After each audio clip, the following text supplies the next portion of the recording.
A millionaire disguised himself as a waiter in his own restaurant, and he completely froze when he heard just 3 words from a waitress. What he discovered next left him absolutely stunned. Before we dive into the story, drop a comment and let us know what city you're watching from. And when you get to the end, please rate the story from 0 to 10. Now settle in and enjoy the story. You look tired. Just 3 simple words, but they were delivered so naturally that Andrew Hoffman froze for a moment. His coffee cup suspended halfway to his lips. The waitress who spoke was staring right at him, her brown eyes bright, curious, almost teasing.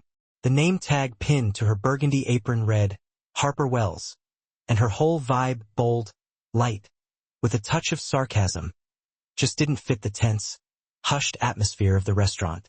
Tired? Andrew repeated, a bit curious. Yeah, she said, resting her notepad on her hip. You've got that look. Someone who works too much and sleeps too little. The kind of person who thinks coffee can fix everything. Andrew offered a small smile. Maybe it can. I doubt it. The coffee here's strong, but it's not a miracle worker. She laughed and headed off toward the counter. He watched her walk away.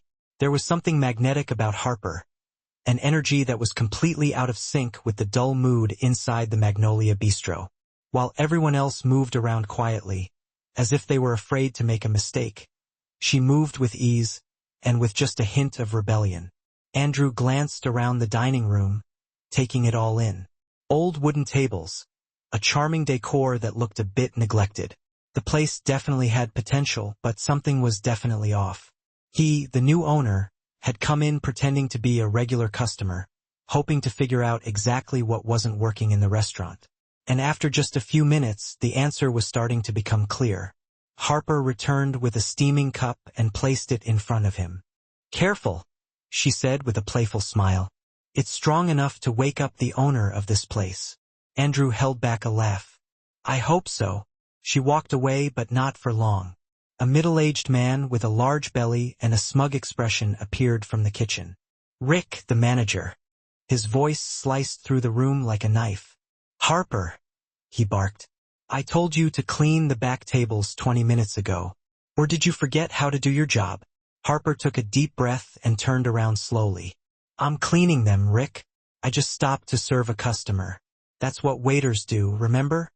Rick marched closer, his face turning red with anger. Don't talk back, Wells. You think you're funny? Everyone here's sick of your little jokes.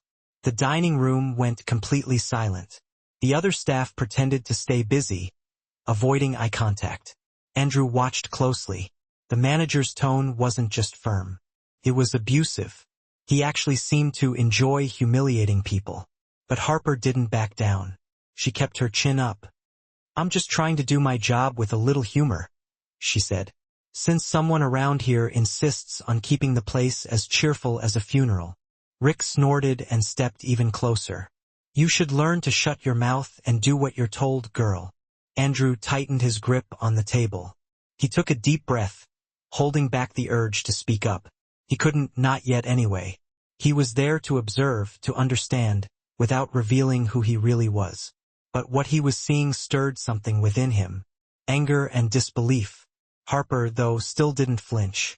Funny thing, Rick, shut up and obey isn't exactly part of my resume, she said with a half-smile. A few nearby customers tried to stifle their chuckles. Rick turned red with embarrassment. One more smart comment, Harper, he snapped, and you'll be serving coffee on the sidewalk.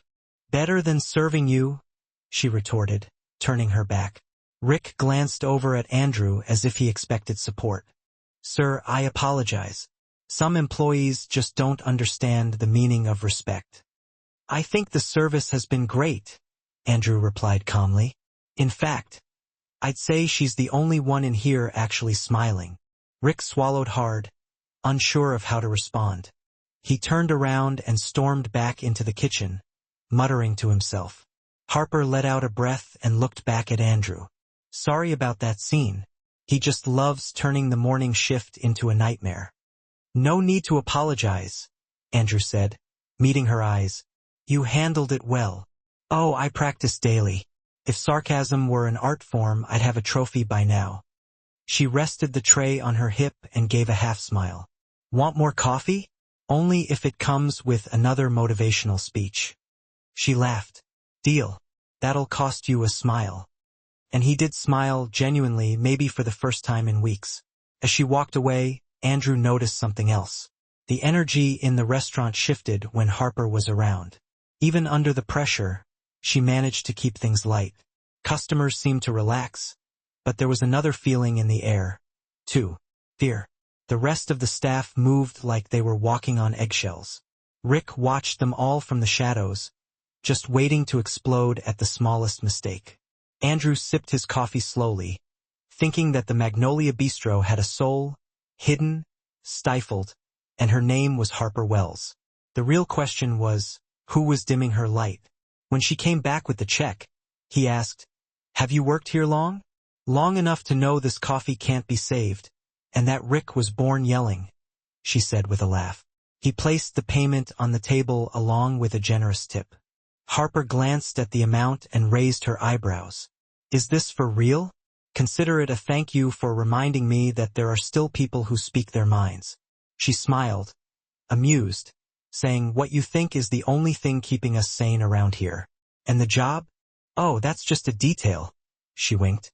"I lose one a week, but at least I get great stories out of it." Andrew laughed out loud. It was impossible not to like her. As he stood up to leave, she walked him to the door. "Come back any time, mysterious stranger." "I just might." He looked at the restaurant sign, then back at her. "I think I'll be back sooner than you expect."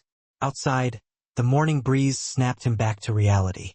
He walked to his car, and before getting in, glanced once more at the restaurant. Inside, Harper was smiling at another customer, trying to mask her exhaustion. While Rick watched everything with that same controlling gaze, Andrew took a deep breath. He already knew what he needed to do if he wanted to truly understand the Magnolia Bistro and fix it. He'd have to see it from the inside, live what its staff lived.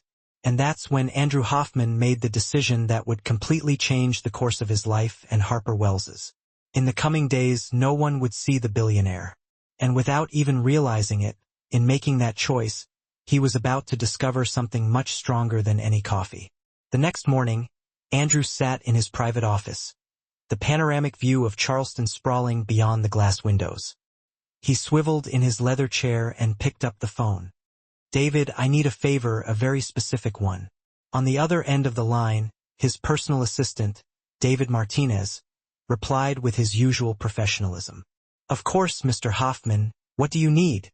"I want you to get me a job at the Magnolia Bistro, but no one can know who I am." "No one." There was a brief pause. "Sir, are you saying you want to work as a waiter?" "Exactly. Use a fake name, Jack Price. Tell the manager I'm unemployed and looking for a chance. 1 full month, David. I need to understand what's going on from the inside." "I see." David hesitated. "May I ask why?" Andrew looked out the window, thinking of Harper's brown eyes and Rick's controlling behavior. "Because numbers and reports don't tell the whole story. I want to see the truth." "Consider it done. Tomorrow, Mr. Jack Price will officially be on staff."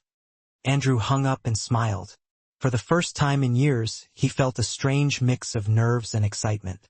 The next day, Andrew parked 3 blocks from the restaurant, not in his luxury convertible, but in a plain, modest sedan David had arranged. He was wearing faded jeans, a simple white shirt, and worn-out sneakers, nothing that would draw attention. He took a deep breath and walked to the back entrance of the Magnolia Bistro, where a small sign read "Employees Only." He was just about to push the door open when he heard a familiar voice behind him. "Hey, wait a sec." Andrew turned around and saw Harper Wells, a backpack slung over her shoulder, and a coffee cup in her hand. She looked at him with that same curious, playful expression. You came in this week and ordered coffee, didn't you? I remember you." She tilted her head. "And now, what are you doing back here near the employee door?" Andrew swallowed hard. He hadn't expected to run into her so soon. "Oh, I got a job here. I'm the new waiter." Harper's eyes widened, and she burst out laughing. "You, a waiter here? Yeah. Is that a problem? No. No. She shook her head, still laughing. It's just that. Well, good luck. You're going to need it. She walked past him and pushed the door open, motioning for him to follow. Andrew stepped in behind her, trying to hide how nervous he felt. The employee break room was small and cramped, with rusted metal lockers and the pervasive smell of old coffee in the air. 3 other people were inside. 2 young guys talking quietly, and a middle-aged woman adjusting her apron. Everyone, this is. Harper paused and looked at him. Sorry, what was your name again? Jack. Jack Price. This is Jack. New waiter, Harper said with a teasing smile. Try not to laugh too hard when he drops his first tray. The guys gave a slight smile, but didn't say anything. The woman just nodded and walked out. Andrew grabbed the apron hanging from his assigned locker and awkwardly put it on. Harper stood nearby, leaning against the wall, sipping her coffee. First time waiting tables? She asked. Is it that obvious? You put your apron on backwards. Andrew looked down and realized his mistake, his cheeks flushing. Oh shoot.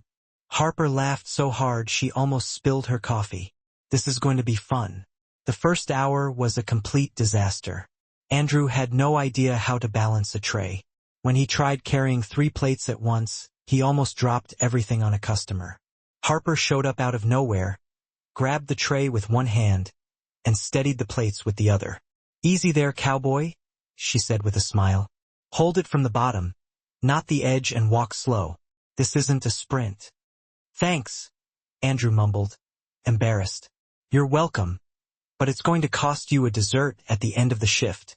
He smiled despite himself. Throughout the day, Harper gave him all kinds of tips. She showed him how to organize orders, how to talk to the kitchen staff, and how to smile at customers, even when they were rude. She made everything seem easy, turning every one of his mistakes into a joke. You're holding the tray like it's about to explode, she said, laughing. Relax. It's not going to bite. Easy for you to say. Of course it is. I'm a pro. You're a work in progress. The other staff watched from a distance, but not many got close. Andrew noticed they all acted carefully, as if they were afraid to stand out or mess up. And then Rick showed up. The next morning, Andrew was setting up tables when he heard the manager's loud, irritated voice. Jack, why are you standing there like a statue? Move it. This isn't a museum. Andrew turned. Rick stood with arms crossed, face red, clearly enjoying the sound of his own yelling. Sorry, I was just arranging. The arranging. Rick took a step closer. You think customers pay to watch you arrange? They pay to be served. Move it. Andrew clenched his fists, but stayed calm. Yes, sir. Rick grunted and walked off, but came back several times that shift to pick apart every little thing. Andrew could feel the other employees watching, a mix of pity and relief that it wasn't them getting yelled at. Harper, however, didn't stay quiet. When Rick yelled at Andrew for the 3rd time that morning, she stepped in beside him, holding a tray. Rick, take it easy. He's new. Everyone makes mistakes at first. Rick turned to her, his face full of anger. Oh right. The defender of the weak. You think you run this place, Harper? No. I just think you could try not turning the whole place into a battlefield. Watch your mouth, girl, or you'll end up like the newbie out on the street. Harper shrugged. Better out on the street than stuck here listening to you yell all day. Rick turned bright red, but didn't say anything. He just stormed off. Andrew looked at Harper, surprised. You didn't have to do that. Of course I did, she said with a smile. Someone's got to keep this place at least a little human. He felt something stir in his chest. Gratitude, maybe, or admiration. Between the mess-ups and the laughter, the day flew by. Every time Andrew got something wrong, Harper was there either to help or to laugh. You're the most elegant waiter I've ever seen, she teased after he dropped a spoon and bent down in an overly formal way to pick it up. Elegant? Yeah, like a butler in distress. Andrew laughed. I'll take that as a compliment. It wasn't meant to be. The next day, Andrew was carrying a tray to the kitchen when he heard shouting. Rick was at the back of the hallway, pointing a finger at one of the cooks, a young woman who was clearly pregnant. "You're too slow," he yelled. "If you can't keep up, go home and stay there with your belly." Her eyes were filled with tears, but she said nothing. Andrew stopped in his tracks, feeling anger rise up within him. He gripped the tray tightly, taking a deep breath to stay in control. Rick kept going. "This isn't a place for the weak. Either do your job right or get lost." Andrew took a step forward, then stopped. He couldn't step in, not yet. If he revealed who he really was now, he'd lose the chance to see what was really going on. But silently, he made a promise. "I'm going to change all of this. I swear." He turned and walked back to the dining room, but the scene stayed burned in his memory. And Harper, watching from a distance, noticed something different in Jack Price's eyes, something she couldn't quite explain, but it made her feel that this man was far more than he seemed. Days at the Magnolia Bistro began to take on a rhythm for Andrew. Each shift was a mix of chaos, learning, and quiet observation. He made mental notes of everything. Which staff worked in fear? Which ones pretended to be busy to avoid Rick? Which customers complained about cold food? But what caught his attention the most was Harper. She had a unique way of turning tense moments into lighter ones. When Andrew dropped an empty plate for the third time that week, she showed up with a broom and said, "Congratulations, Jack. You just won the award for Loudest Waiter of the Month." "There's an award for that?" he asked, picking up the pieces. "No, but I just made one up for you. Want me to order a plaque?" Andrew laughed, shaking his head. "I think I'll politely decline. That's too bad. It would have looked great in your locker." She walked away smiling, and Andrew realized that even tired, Harper never lost her good humor. It was like she used comedy as a shield against the weight of the place. During a coffee break, they sat together in the small back patio behind the restaurant.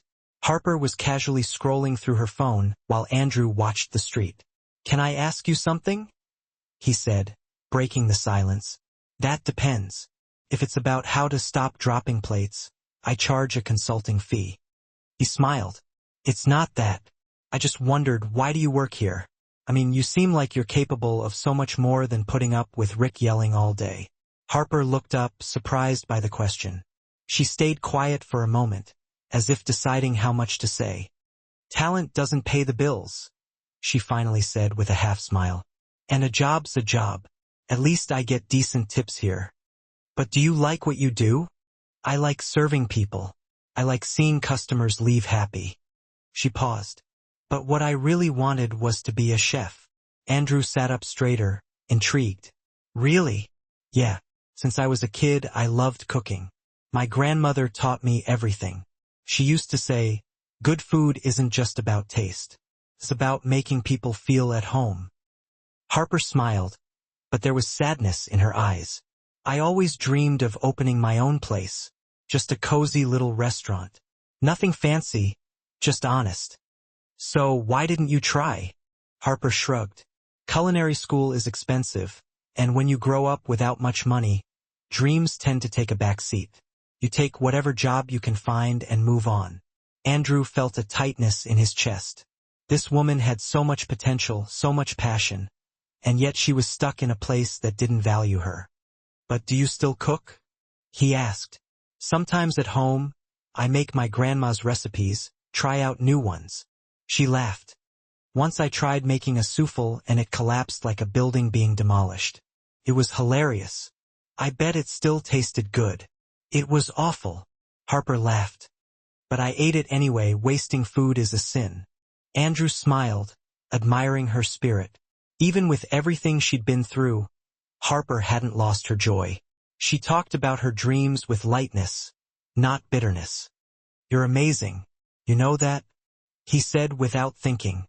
Harper blinked, surprised. "Me? Why?" "Because you keep smiling even when things around you are tough. That's rare." She looked away, a little shy. "Oh, I just pretend. Well, deep down I'm a mess. I don't believe that. You should. I'm like one of those dishes that looks nice on the outside but is totally burnt on the inside." Andrew laughed. "You have a food analogy for everything, don't you?" "It's my superpower." They went back to work, but Andrew couldn't stop thinking about that conversation. Harper had so much untapped talent, a dream locked away, all because she never got a real chance. He wanted to help, but he knew he couldn't reveal who he really was. Not yet. The next morning, the restaurant was packed. A big group of tourists filled 3 tables in the center, and Harper was rushing around trying to take care of everyone. Andrew helped where he could, but he was still slow. Then Rick showed up. He came out of the kitchen looking furious and headed straight for Harper, who was taking an order. "Harper," he shouted right in the middle of the dining room. "How many times do I have to tell you to check the orders before sending them in?" Harper turned, confused. "I did check them, Rick. All the orders are correct." "They're not." He waved a slip of paper. "They asked for fries, and you wrote mashed potatoes. That's what they asked for." Harper stayed calm. "I repeated the order back to them to be sure." "So, you're calling me a liar?" "No, I'm just saying that you're incompetent." Rick raised his voice even more, and the whole restaurant went quiet. "You always have been. I don't even know why I keep you around." Harper took a deep breath, her face turning red.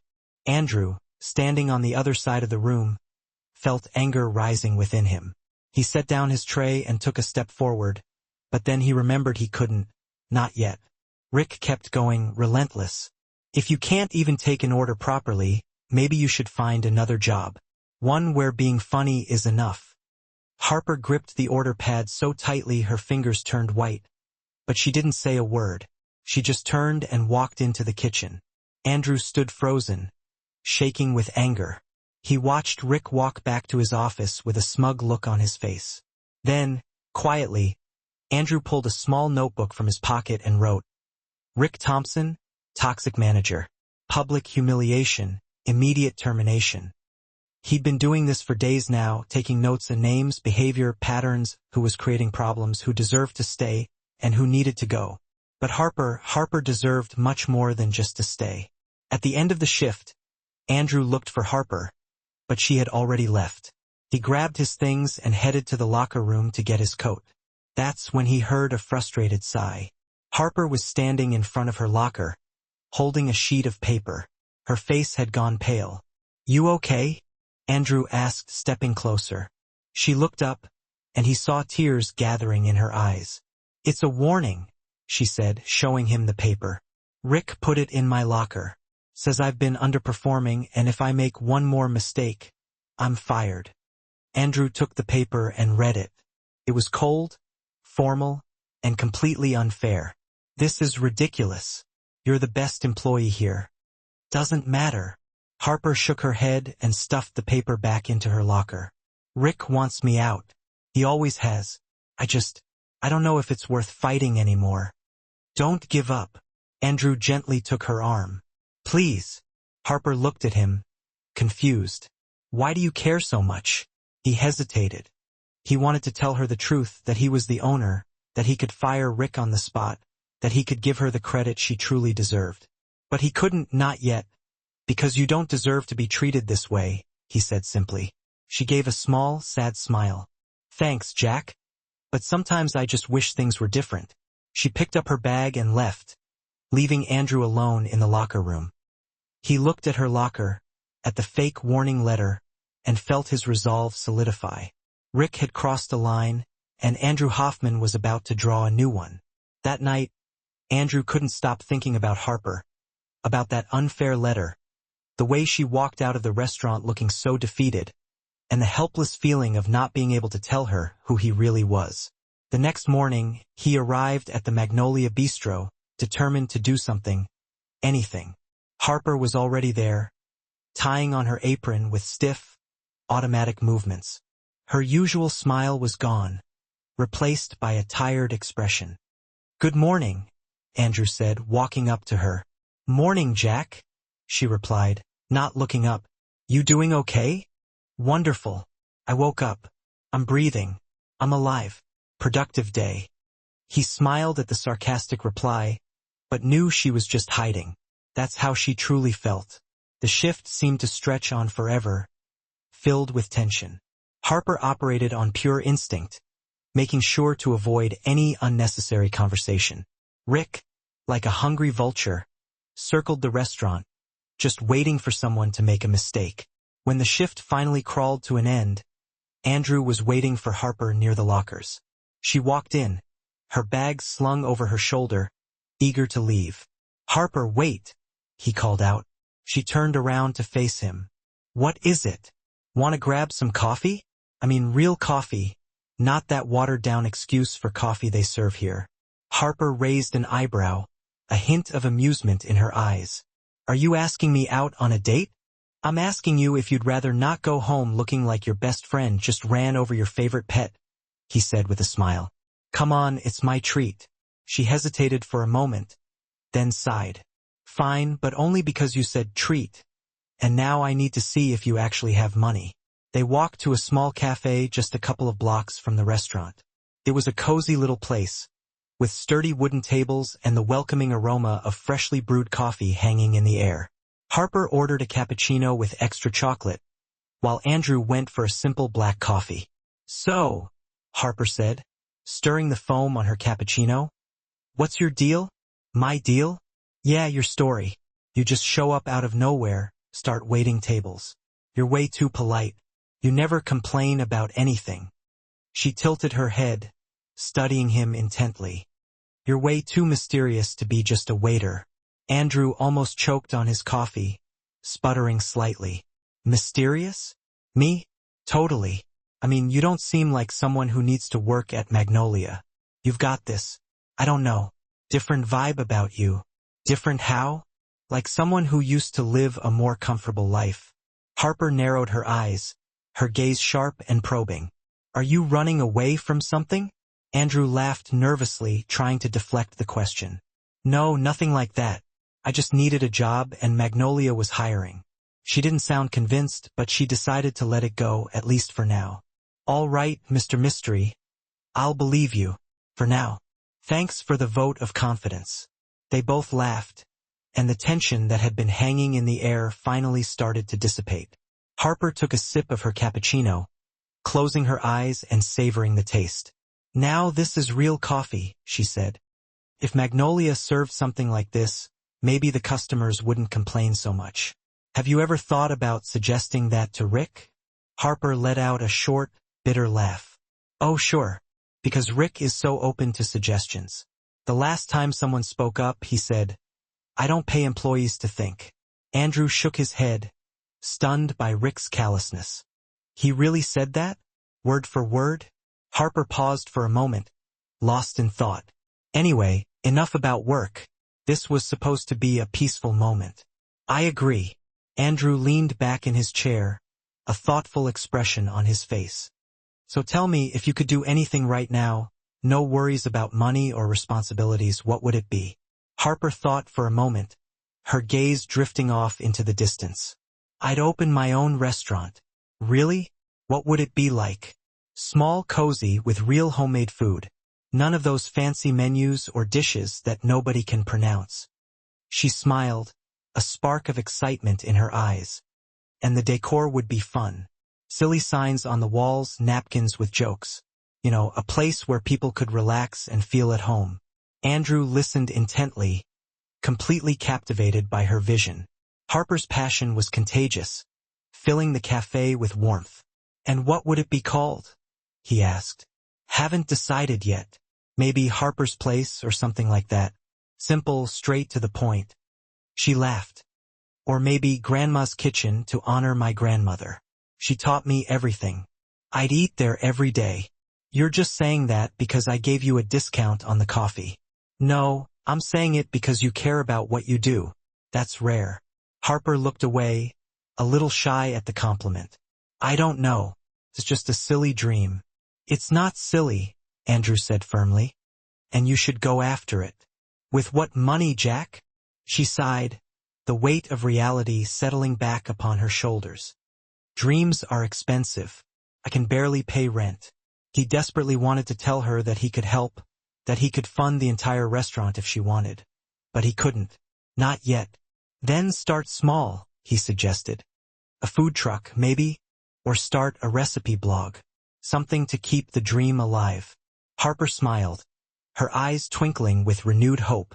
You're really motivational, you know that? Like one of those follow your dreams posters they sell at gift shops. I'll take that as a compliment. It wasn't meant to be. They laughed together, and Andrew felt a warmth spread through his chest. Being around Harper was so easy, so natural. She had a way of making everything seem lighter, brighter. Seriously though, Jack, she said, her tone softening. Thanks for bringing me here, for listening. I was thinking about quitting today, and now I think I'll stick around a bit longer. She grinned. After all, someone's got to teach you not to drop dishes. True. I'd be lost without you.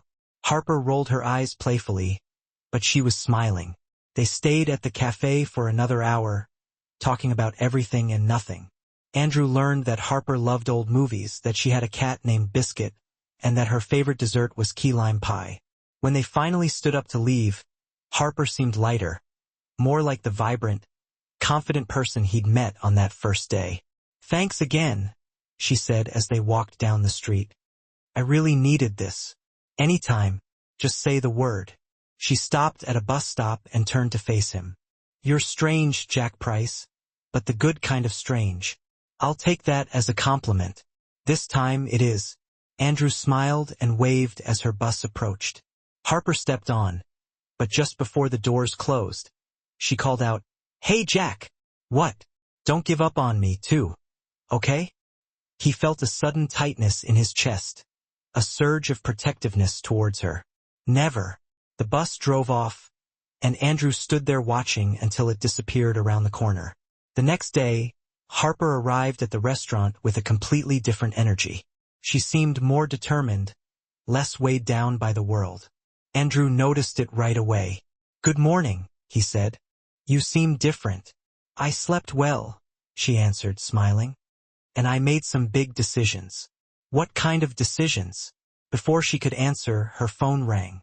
Harper glanced at the screen, and her smile instantly vanished, replaced by a look of concern. Excuse me, she said, stepping away to answer the call. Andrew watched as her face shifted rapidly, reflecting a mix of worry, fear, and sadness. When she hung up, she looked pale and shaken. Everything okay? Andrew asked, approaching her cautiously. It's my mom, she said, her voice trembling slightly. She's got a health issue. She needs urgent treatment. Is she all right? She is, but... Harper rubbed her face, trying to regain her composure. The treatment is expensive. Really expensive, and I don't have enough money. Andrew took a step closer, his voice filled with concern. Let me help. No, Jack. She shook her head firmly. You've already done enough. This is something I have to handle on my own. But I'll figure it out. Harper took a deep breath, the familiar spark of determination returning to her eyes. I always do. She put her phone away and went back to work. But Andrew could see it, the tension in every move she made, the worry etched on her face. At the end of the shift, Harper disappeared quickly, without saying goodbye. Andrew later found out from another employee that she had signed up for a cooking contest with a substantial cash prize, and more importantly, that she didn't want anyone to know about it. The next day, Andrew arrived early at the Magnolia Bistro. The restaurant was still closed, but he had an extra key, which David had managed to get for him to help maintain his cover. He wanted to check on a few things in the kitchen before the day started. That's when he heard a strange noise coming from the back. Curious, he walked quietly toward the kitchen and found Harper there, wearing a large apron, surrounded by ingredients spread across the counter. She was so focused on what she was doing that she didn't even notice him. Starting early today? Andrew asked, his voice gentle. Harper jumped, startled, nearly knocking over a bowl. Wow, you scared me. Sorry, he said with a smile, walking closer. What are you doing? Harper hesitated, biting her lip nervously. Just practicing a few recipes for the contest. Her eyes went wide with alarm. How do you know about the contest? I overheard some of the staff talking yesterday. Andrew lied smoothly. Didn't realize it was a secret. It's just, Harper sighed. I don't want Rick to find out. If he knows, he'll find a way to sabotage me. Makes sense. Andrew looked at the ingredients spread out on the counter. Can I help you? Harper laughed, shaking her head. Jack, you can barely carry a tray without spilling something. Imagine you working at a stove. Hey, I can learn. Besides, you'll need someone to taste the food, right? Harper thought for a moment, then shrugged. All right, but if you burn my pan, you're buying me a new one. Deal. Harper started explaining the recipe. A classic southern stew with chicken, vegetables, and a blend of special spices. Andrew paid close attention, trying to absorb every detail. But once he started helping, chaos inevitably followed.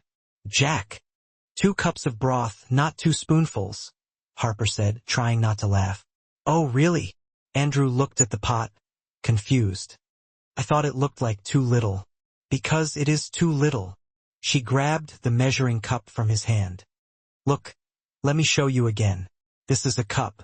You fill it up to here. See? Got it? 5 minutes later, Andrew accidentally dumped an entire packet of pepper into the pot. Jack!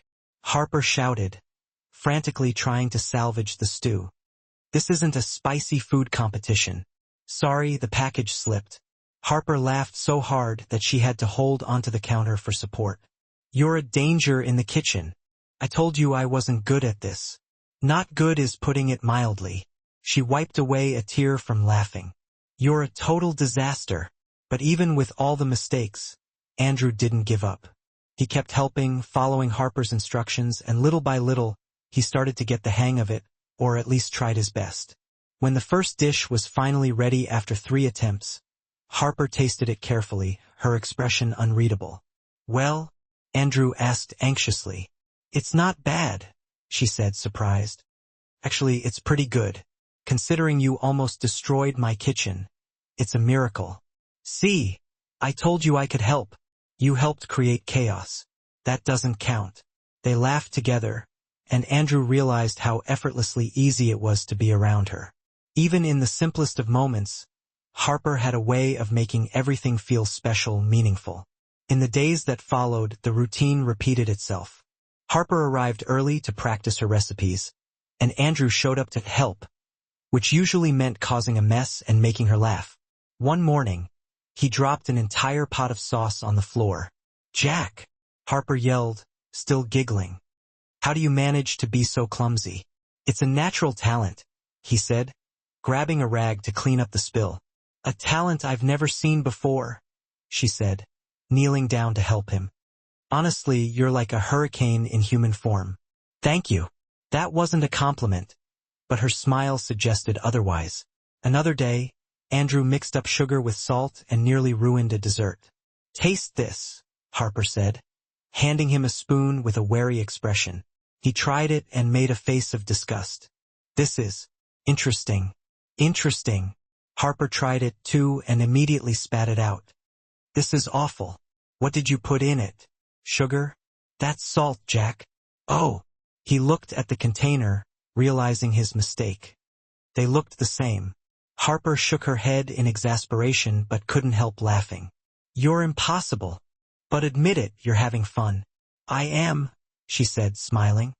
You're like my favorite disaster. Andrew felt a warm glow spread through his chest at those words. They stood there in the middle of the messy kitchen, gazing at each other, the laughter gradually fading, replaced by something else, something deeper. Harper stepped forward almost unconsciously, drawn to him like a moth to a flame. Jack. He didn't think, didn't analyze. He simply leaned in and kissed her. It was a soft, hesitant kiss, as if he were seeking permission, testing the waters. And Harper responded without hesitation, wrapping her arms around his neck and pulling him closer, deepening the kiss. The world around them seemed to dissolve, fading into a blurry background. There was no kitchen anymore, no recipes, no impending competition, nothing but the two of them, completely lost in the moment. When they finally pulled apart, they were both breathless, their hearts pounding in their chests. That was, Harper began, searching for the right words. Unexpected. I was going to say nice, but unexpected works too, Andrew finished, his voice husky. She smiled, her cheeks flushed with color. Andrew chuckled softly, gently touching his forehead to hers. I've wanted to do that for days. Really? And you didn't because I was too busy dropping things? Harper burst out laughing, resting her head on his shoulder. You're ridiculous. But you like me. Unfortunately, yes. They stood there for a moment, wrapped in each other's arms in the middle of the chaotic kitchen, until Harper's timer went off, rudely reminding them that the restaurant would be opening soon. We need to clean this up before someone walks in, she said, glancing around at the mess. Right, we don't want Rick to see this. Together, they began tidying up, working in sync. There was a new lightness between them, a palpable connection that hadn't been there before. Andrew knew that he was venturing into dangerous territory. With each passing day, keeping the truth hidden from Harper became increasingly difficult. But when he looked at her, when he saw her genuine smile, it all felt worth the risk. The next morning, Andrew was setting the tables when Rick's voice boomed from the kitchen, cutting through the morning quiet. Harper, in my office now. Andrew stopped what he was doing, his heart pounding in his chest. He quietly moved closer to the office, worry gnawing at him. Through the slightly ajar door, he could hear the tense conversation unfolding. So it's true. Rick's voice was laced with anger. You're entering some cooking competition? Yes, Harper answered, her voice remarkably steady despite the circumstances. But it doesn't interfere with my job here. Doesn't interfere? Rick let out a harsh, mocking laugh. You've been using my restaurant's ingredients to practice. That's theft. I haven't stolen anything. I bought all the ingredients with my own money. Liar. I saw the inventory. We're missing meat, spices, everything you're using for your little contest. Andrew clenched his fists, his anger simmering just beneath the surface. That wasn't true. He'd personally witnessed Harper buying her own ingredients at the grocery store. That's not true, Rick, Harper said, maintaining her composure. And you know it. What I know. Rick stepped closer to her, his voice dripping with malice. Is that you're stealing from me? And if you don't drop out of that contest, I'll report you to the authorities. I can make sure you lose your job and never work in another restaurant in Charleston again. A tense silence hung in the air, thick with unspoken threats. You can't do that, Harper said, though a flicker of fear betrayed her brave facade. Oh, I can and I will unless you quit right now. Andrew felt a surge of rage boiling inside him, threatening to erupt. He took a step forward, ready to burst into the office and expose Rick's lies. But then he stopped himself. If he intervened now, he'd not only lose the opportunity to gather concrete evidence against Rick's corrupt practices, but he'd also be forced to reveal his own deception to Harper. Harper would discover that he'd been living a lie, that everything she thought she knew about him was a carefully constructed facade. He stepped back, his heart heavy with conflicting emotions, and watched helplessly as Harper walked out of the office, tears welling up in her eyes. She passed him without uttering a single word, heading straight for the staff room, her shoulders slumped in defeat. Andrew stood there frozen, paralyzed by indecision, knowing that he had to do something, anything, to help her. But what could he possibly do without jeopardizing everything? Andrew found Harper in the staff room, sitting on the bench with her head buried in her hands. He walked over slowly, unsure of what to say, how to comfort her. Harper? She looked up, her eyes red-rimmed, but surprisingly, she wasn't crying. Instead, she seemed more angry than sad, a subtle fire burning beneath the surface of her pain. You heard? She asked, her voice barely above a whisper. I did. And it's all lies, Harper. Everything he said is a complete fabrication. I know that. And you know that, Harper sighed, running a hand through her hair. But Rick doesn't care about the truth. He just wants me out of here, out of his way.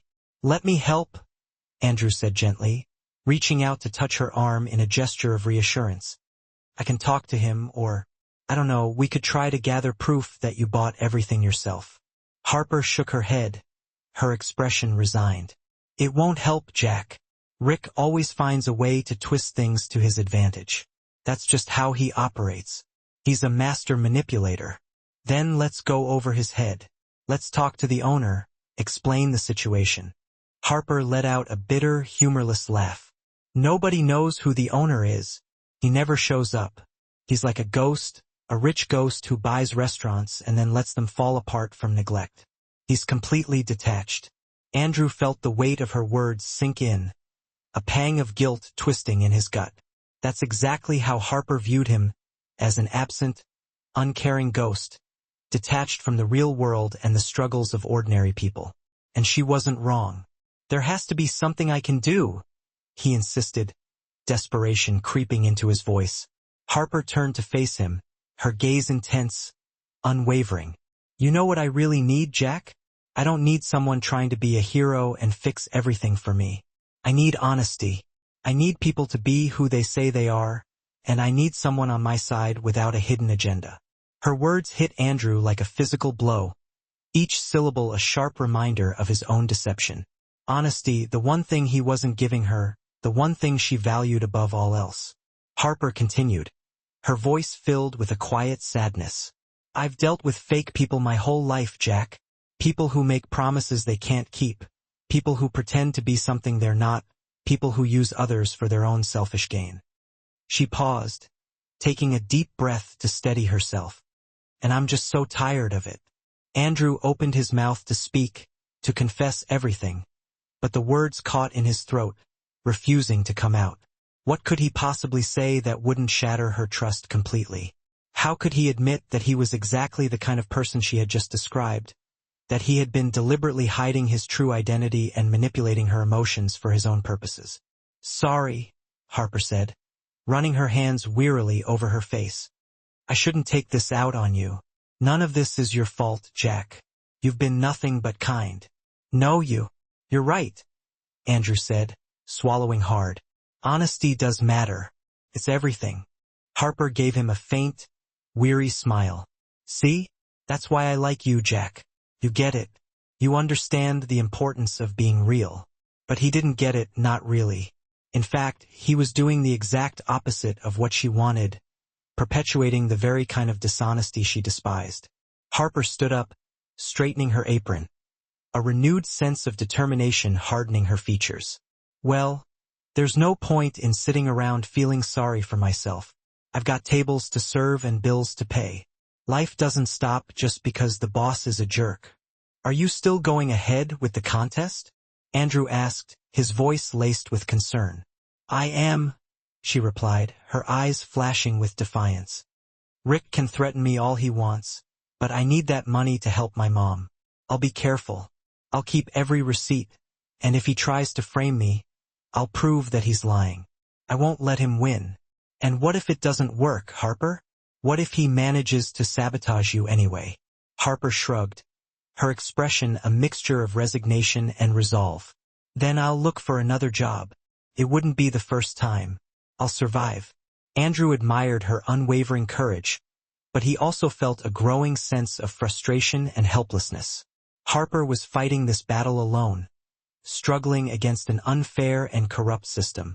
And he, with all his resources and influence, had the power to change everything with just one phone call, to expose Rick and protect Harper from his malicious schemes. But he couldn't, not yet. Not without revealing his true identity and risking the loss of her trust, her friendship, perhaps even her love. The rest of the day dragged on, each minute stretching into an eternity. Andrew watched Harper work, his heart aching with a mixture of admiration and guilt. He noticed how she kept smiling at the customers, making small talk and offering genuine kindness, even while carrying such a heavy burden on her shoulders. She laughed, made jokes, and served with unwavering professionalism. But he saw the underlying tension in every move she made, the subtle signs of stress etched on her face. Rick, on the other hand, strolled through the restaurant with a smug, self-satisfied grin plastered across his face. He knew that Harper was in a vulnerable position, and he was clearly enjoying every second of her discomfort, savoring his power over her. When the shift finally ended, Andrew went straight home, or rather, to the luxurious penthouse apartment that he called home. The stark contrast between the opulent surroundings of his penthouse and the tiny, cramped studio apartment that Jack Price supposedly rented was almost jarring. He tossed his keys on the table and walked over to the floor-to-ceiling window, staring out at the glittering city lights below. Harper's words echoed in his mind, sharp and accusing. Asterisk. I don't need a hero, Jack. I just need honesty. Asterisk. Andrew picked up his phone and dialed David's number, his mind racing. Mr. Hoffman's office. This is David speaking. His assistant answered promptly. David, I need you to take care of something for me, discreetly and efficiently. Of course, sir. What do you need? Andrew hesitated for a moment, wrestling with his conscience. What he was about to do directly contradicted everything that Harper had said, everything she believed in. But he couldn't just stand idly by and watch her suffer, knowing that he had the means to help. I want you to handle a situation at the Magnolia Bistro, he began, his voice firm despite his inner turmoil. There's an employee there named Harper Wells who's being falsely accused of using restaurant supplies for her own personal use. I need you to prove, beyond any doubt, that she paid for everything herself.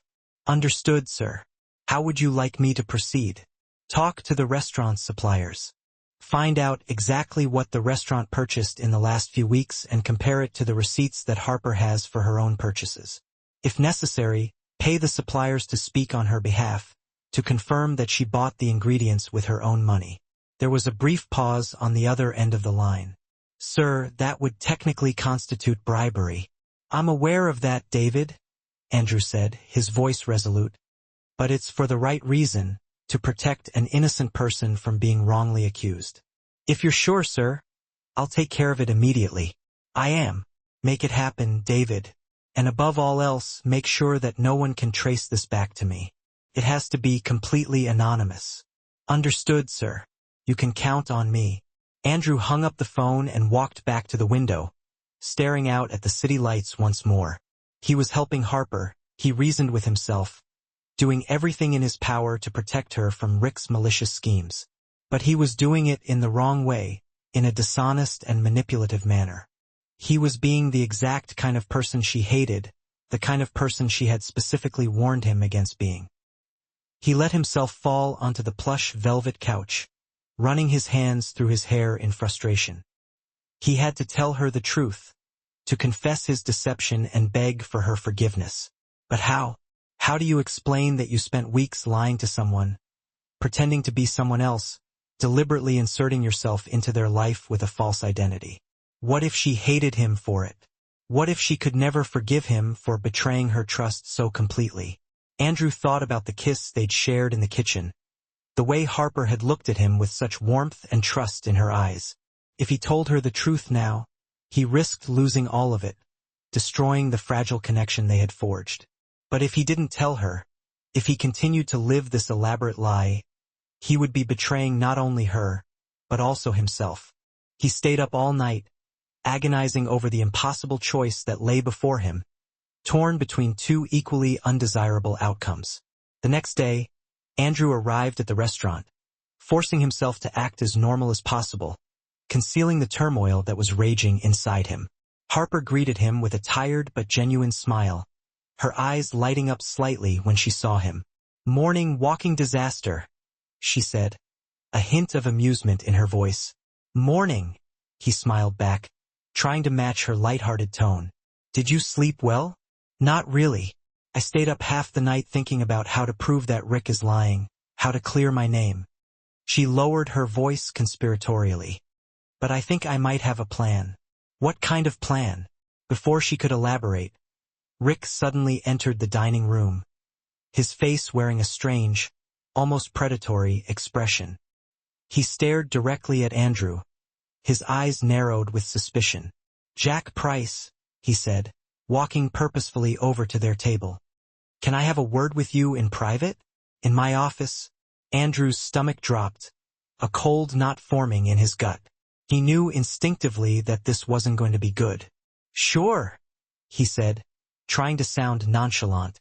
They walked into Rick's office, and the manager closed the door firmly behind them, cutting off all outside noise.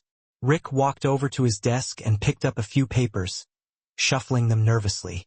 You know, Jack, Something funny happened earlier this morning, Rick began, his voice laced with an unsettling combination of curiosity and menace.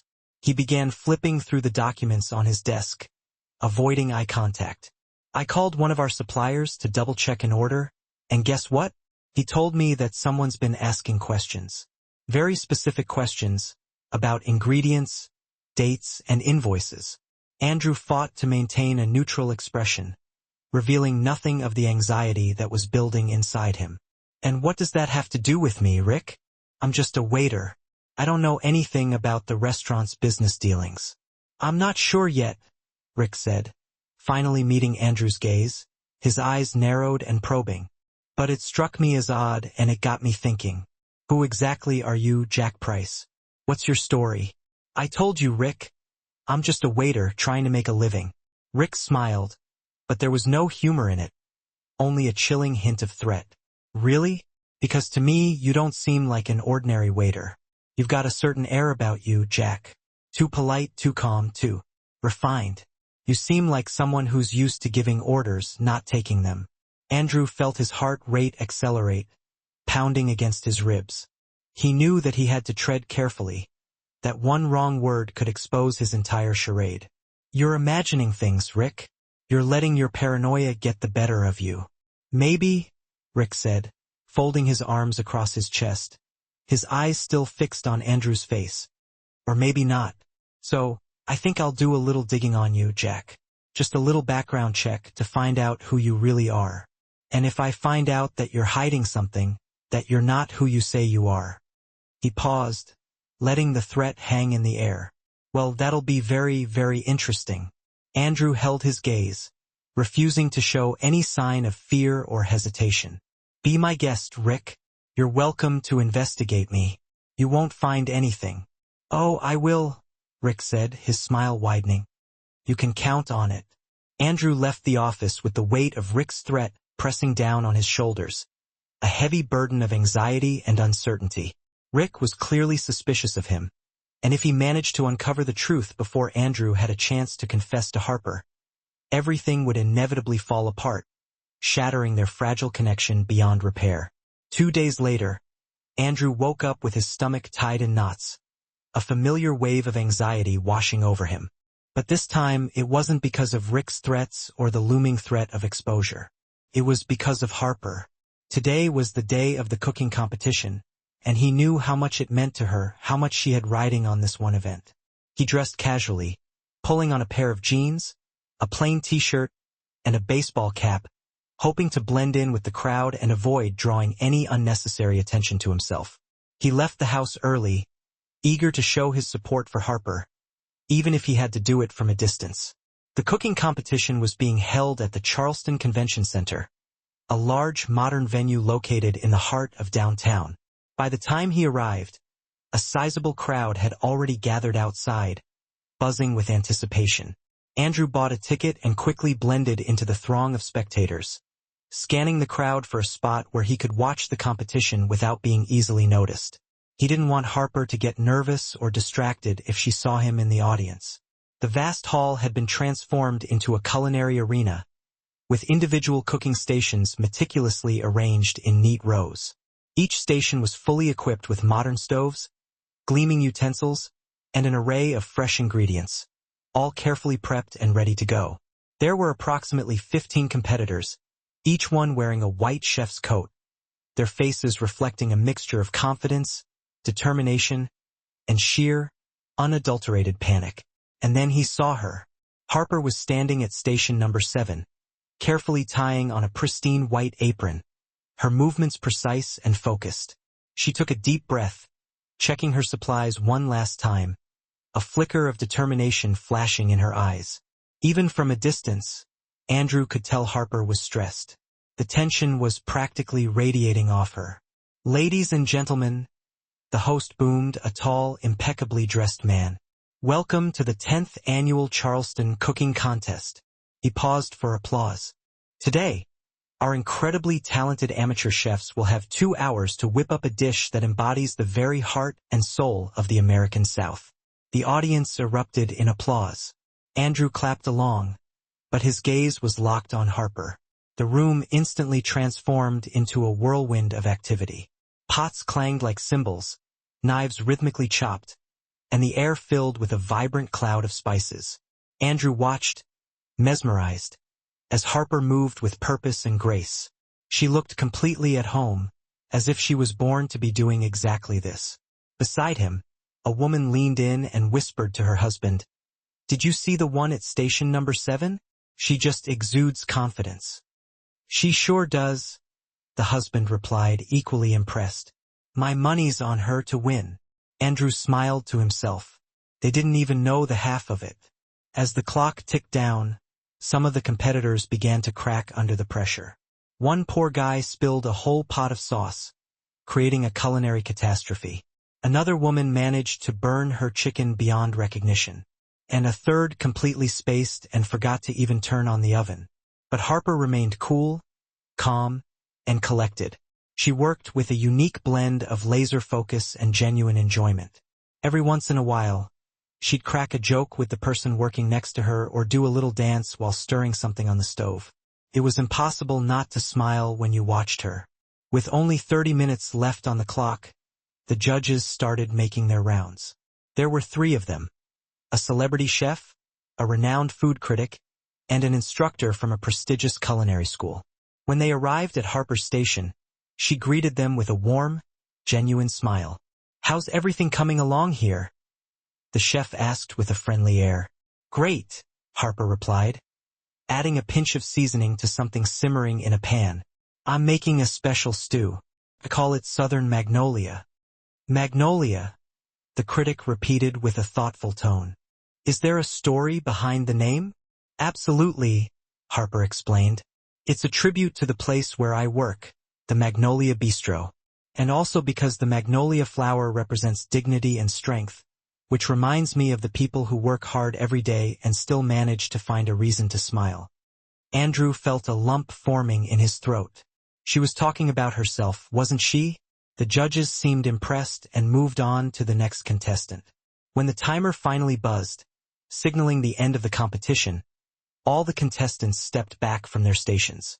Harper wiped her hands on her apron and looked down at her dish with a clear sense of pride. "All right, folks, it's time for judging," the host announced. One by one, the judges sampled each dish, meticulously taking notes and offering their comments. Some received praise while others faced some pretty harsh critiques. When they finally reached Harper's station, Andrew held his breath, his heart pounding in his chest. The chef took a spoonful, savored it, and then closed her eyes, clearly lost in the experience. "Wow, this is exceptional," the critic declared. "The seasoning is perfectly balanced." The culinary instructor nodded in agreement. "And there's something more here. It's not just technical skill. This dish has soul." Harper blushed, beaming. "Thank you," she said humbly. "My grandma used to say, 'Food without love is just fuel.' So, I made sure there's plenty of love in that bowl." The judges chuckled, clearly charmed not only by the food, but also by her delightful personality. After tasting all the dishes, the judges huddled together to deliberate, their heads bent in serious discussion. The tension in the room was so thick you could cut it with a knife. Andrew nervously tapped his fingers on his knee, trying to contain his anticipation. Finally, the host returned to the stage, holding a golden envelope in his hand. "Ladies and gentlemen, the moment you've all been waiting for, here are the results." The crowd fell silent, holding their collective breath. In third place, he paused for dramatic effect as he opened the envelope. James Mitchell with his classic fried chicken. The audience erupted in applause as James walked up to the stage to accept his trophy and a check. And in second place, the host paused again, milking the suspense for all it was worth. Harper Wells with her Southern Magnolia. Andrew practically leaped out of his seat, clapping and cheering wildly. A few people turned to stare at him, curious about his enthusiastic outburst, but he couldn't have cared less. Harper walked gracefully to the stage, her eyes sparkling with joy. She accepted the trophy, a silver spoon engraved with her name, and the check. When the host asked her to say a few words, Harper stepped up to the microphone, a little bit flustered. Well, I really wasn't expecting to win anything, so this is already amazing, she began, making the audience laugh. I want to thank my grandma, who taught me that cooking is about making people happy. And I also want to thank someone special who helped me not give up when I wanted to. She scanned the audience, searching for a familiar face. Jack, if you're out there, thank you. Andrew's eyes began to sting with emotion. And lastly, Harper continued, I want to say this. It doesn't matter where you are in life right now. If you have a dream, go after it, even if it's just little by little, because every single step counts. The audience exploded in applause, inspired by her heartfelt words. Harper stepped off the stage, clutching her trophy as if it were the most precious thing in the world. Andrew weaved his way through the crowd, determined to reach her. When he finally spotted her, Harper was already packing up her belongings, a contented smile on her face. Harper! He called out, his voice filled with pride. She turned and saw him, and her face instantly lit up. Jack, you came? Of course I did, he said, pulling her into a tight embrace. You were incredible. More than incredible. Harper laughed, hugging him back with equal enthusiasm. I can't believe I won.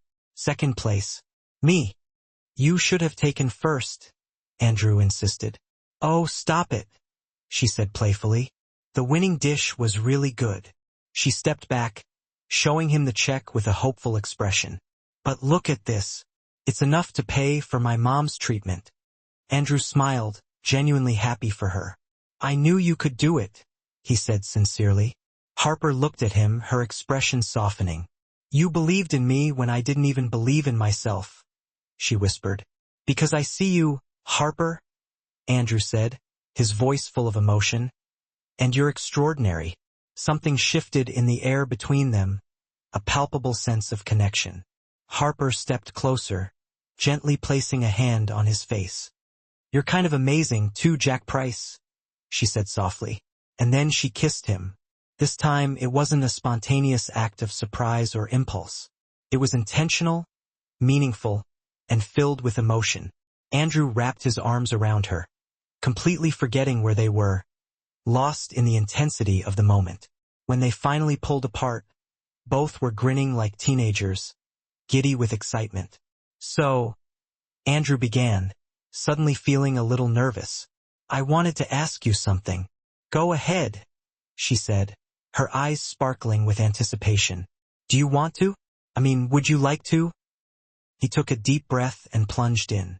Harper Wells, will you be my girlfriend? Harper blinked, momentarily surprised. Then she burst out laughing. You're asking me out in the middle of a cooking contest? Yeah, Andrew said, laughing along with her.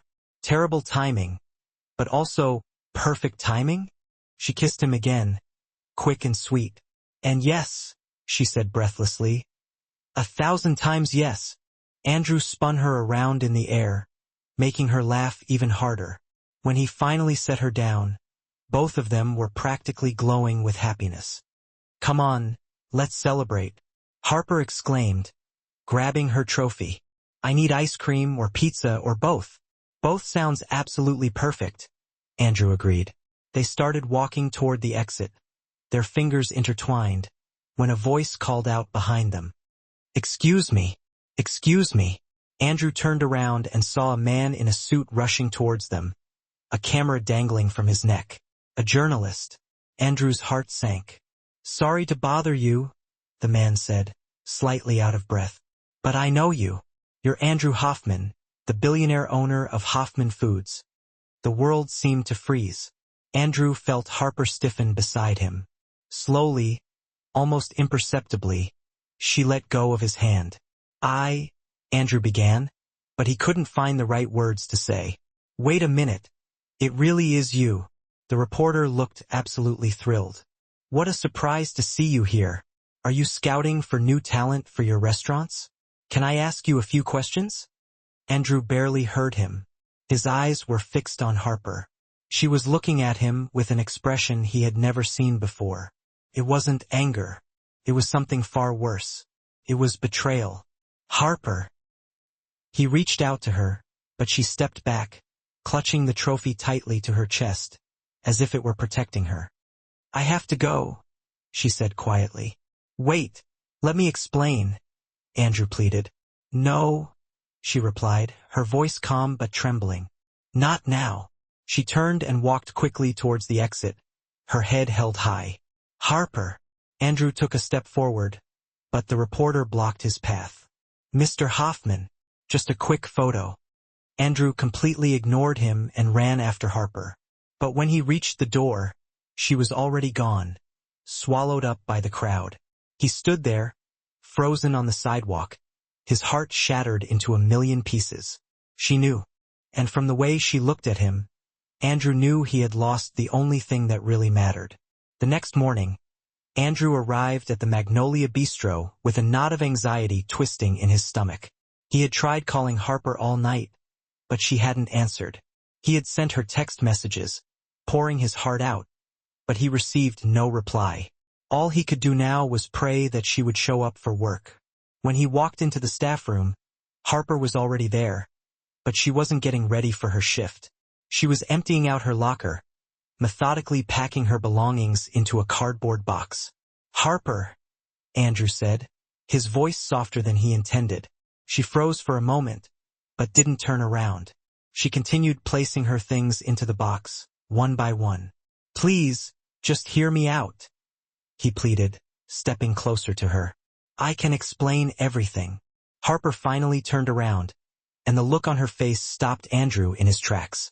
There were no tears, no hysterics, just a cold, controlled fury that chilled him to the bone. Explain? She repeated, her voice sharp and brittle. Explain what exactly? That you lied to me the whole time? That you pretended to be someone you weren't? That you made me look like a complete fool? It wasn't like that, I swear, Andrew stammered. Harper let out a bitter, humorless laugh. Then tell me, Andrew Hoffman, what was it? Hearing his real name from her lips, laced with so much venom, hurt more than he could have imagined. I wasn't trying to deceive you, Andrew began, his voice laced with desperation. I needed to understand what was happening at the restaurant. The numbers weren't adding up. People were quitting, and I couldn't figure out what was going wrong from a distance. So, you decided to play poor? Harper crossed her arms, her eyes narrowed. You decided to go undercover? Like it was some kind of spy movie? It wasn't about playing, Andrew insisted. It was about seeing the truth. The truth? Harper stepped closer, her voice dripping with sarcasm. You want the truth, Andrew? You're a billionaire who was so afraid to get his hands dirty that you chose to lie to everyone here, including me. Harper, please, Andrew begged. You knew how much honesty means to me. Her voice finally trembled, the carefully constructed facade of anger beginning to crack. I told you things. I trusted you. And the whole time you were lying. I didn't lie about how I feel, Andrew said quickly, desperately trying to salvage the situation. Everything I felt for you was real. How can I believe that? Harper looked at him, sadness swirling behind her anger. How can I trust anything you say now? Andrew opened his mouth to respond, but no words came out, because she was right. He had broken her trust in the worst possible way. Harper closed the box and picked it up, cradling it in her arms. I quit, she said, her voice final. What? No. I can't work here anymore, she said, heading towards the door. Not when the owner is someone who used me as a social experiment. I didn't use you, Harper. Wait. But she didn't stop. She walked right past him and out of the staff room, leaving Andrew alone with the crushing weight of guilt on his chest. The news of Harper's resignation spread through the restaurant like wildfire, carried on the whispers and confused glances of the staff. Rick, of course, didn't waste the opportunity to stir the pot. You know what? He said loudly enough for everyone to hear during the afternoon shift. I always knew Harper was trouble. Now we find out she was stealing ingredients for those cooking contests. That's why she quit before we could fire her. Andrew, who was standing on the other side of the dining area, dropped the tray he was carrying and walked purposefully towards Rick, his eyes blazing. "That's not true, and you know it," he said, his voice dangerously low. Rick smirked, clearly enjoying himself. "Oh, really? And how would you know that, Jack? Or should I say, Mr. Hoffman?" The room fell completely silent. Andrew felt all eyes turn towards him. A mixture of shock and confusion etched on the faces of the staff. Rick continued, reveling in the attention. "That's right, everyone. Our clumsy little waiter friend here is actually the owner of this place. He's been sneaking around in disguise, spying on us." One of the waitresses, Linda, whispered in disbelief. "Is that true?" Andrew took a deep breath, bracing himself for the fallout. "It's true. I'm Andrew Hoffman, and yes, I came here in disguise." The murmurs grew louder, a chorus of disbelief and resentment.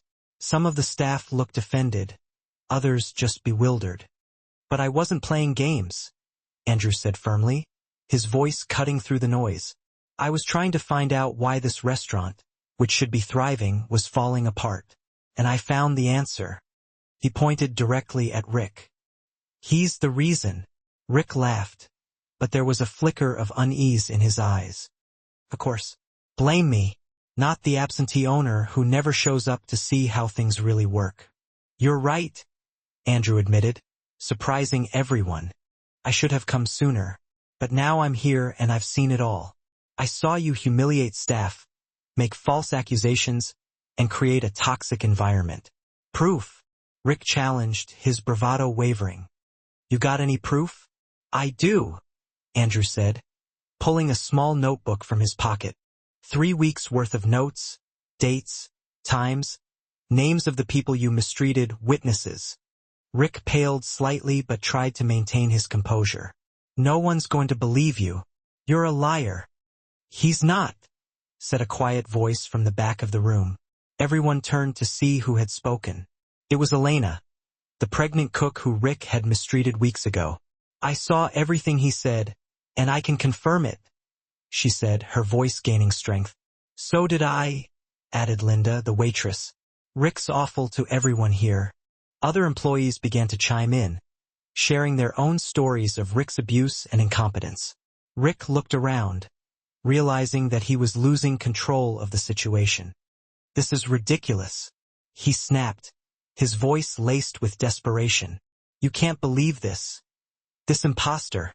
The only imposter here is you," Andrew said calmly, his voice filled with authority.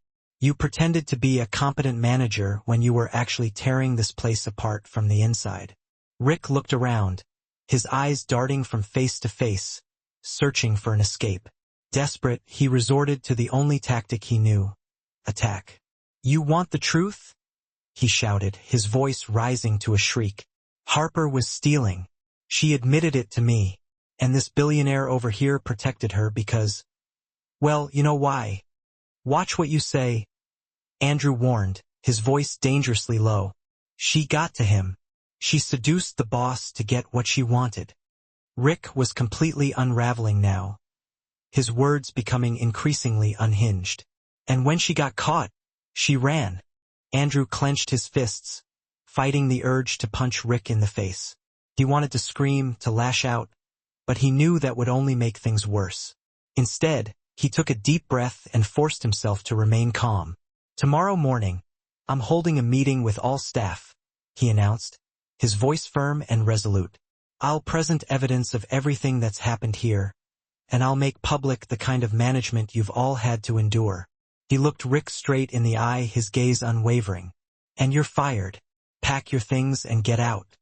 "You can't fire me," Rick spluttered. "I'm the manager. I can, and I am." Andrew turned to the staff. "You can all go home early today with full pay. We'll talk tomorrow about the future of this place." The employees hesitated for a moment, unsure of what to do. Then, slowly, they began to leave, their faces a mixture of relief and uncertainty. Rick stood alone in the middle of the dining room, his face contorted with anger and humiliation. "You'll regret this," he spat, his voice filled with venom. "I'll tell the whole city what you did. I'll ruin your reputation. Do what you want, Andrew said, his voice weary. I'll tell the truth first. Rick stormed out of the restaurant, slamming the door behind him with a resounding crash. Andrew stood alone in the empty restaurant, surrounded by the silent tables and chairs, feeling the full weight of everything that had happened. He had lost Harper. He had exposed his lie to the world. He had created a monumental mess. But for the first time in a long time, he felt a sense of clarity, a sense of purpose. He was ready to face the consequences of his actions. He picked up his phone and dialed David's number. David, I need you to organize a press conference for tomorrow morning, he said, his voice firm. A press conference? David sounded surprised. About what? About everything. Andrew looked around the restaurant, his heart heavy but his resolve unwavering. It's time to tell the truth. The next morning, Andrew woke to the incessant ringing of his phone. It was 6 a.m. He answered with a groggy voice. Mr. Hoffman. It was David, and he sounded agitated. Have you seen the news? What news? Andrew rubbed his eyes, trying to shake off the sleep. The story leaked. It's everywhere.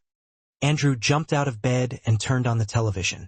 The local news was showing a photo of him, his official portrait in a suit, juxtaposed with a grainy picture someone had taken of him working at the Magnolia Bistro.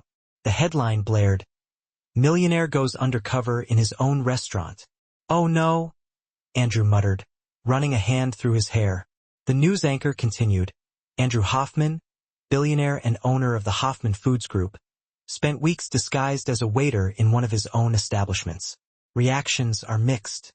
Some call it brilliant. Others say it was manipulative and disrespectful to the staff.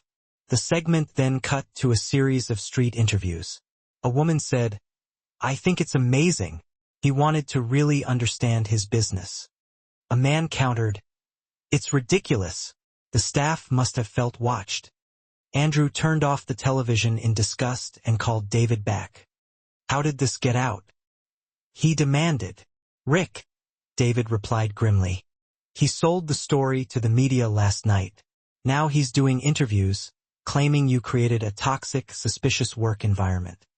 "Of course, it was him," Andrew said, pinching the bridge of his nose in frustration. "Is the press conference still on?" "Yes, sir. In 3 hours." "Good.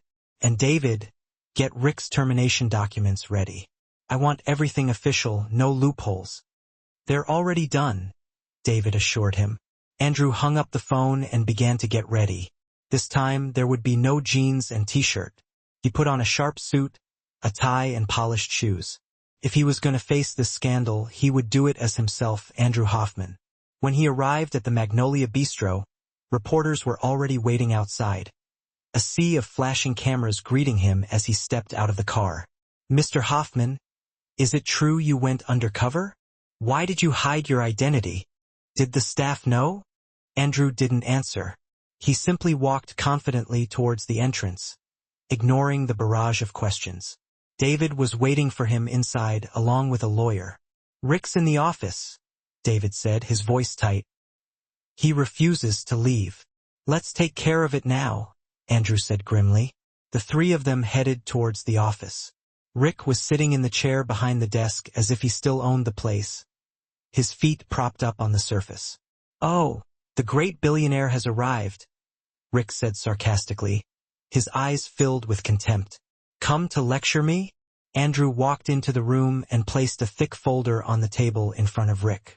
"I came to make your dismissal official," he said, his voice cold and unwavering. "You can't fire me without cause," Rick protested. "I have cause," Andrew said, opening the folder to reveal a stack of documents. 3 weeks' worth of detailed records of your misconduct, employee humiliation, false accusations, and creating a hostile work environment, all documented with dates and witnesses. Rick's face turned pale as he scanned the documents. You were spying on me," he stammered. "I was observing," Andrew corrected, his voice laced with disdain. "And you showed me exactly what I suspected." Andrew pushed the papers forward. "Sign here. You're fired. And no, this isn't a joke." Rick looked at the documents, then at the lawyer, then back at Andrew, his eyes filled with a mixture of anger and desperation. "You won't get away with this," he exclaimed. "I'll sue." "Go ahead," said the lawyer calmly. "We have enough evidence to countersue for harassment and creating a toxic workplace." Rick realized he was cornered. His hands shaking with anger, he picked up the pen and reluctantly signed the papers. "Have security escort him out," Andrew told David, his voice dismissive. 2 security guards walked into the office and escorted Rick towards the door. He continued to rant and rave, but no one paid him any attention. As the door closed behind him, Andrew let out the breath he had been holding, a wave of relief washing over him. "One problem solved," he said, his voice laced with exhaustion. "You still have the press conference," David reminded him. "I know," Andrew sighed. "Let's go." The press conference was held in the main dining room of the restaurant. At least 20 journalists were present, along with a throng of television cameras and photographers, all eager to capture every moment of the unfolding drama.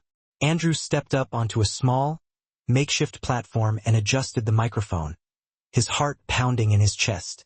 "Good morning," he began, his voice surprisingly steady. "Thank you for coming.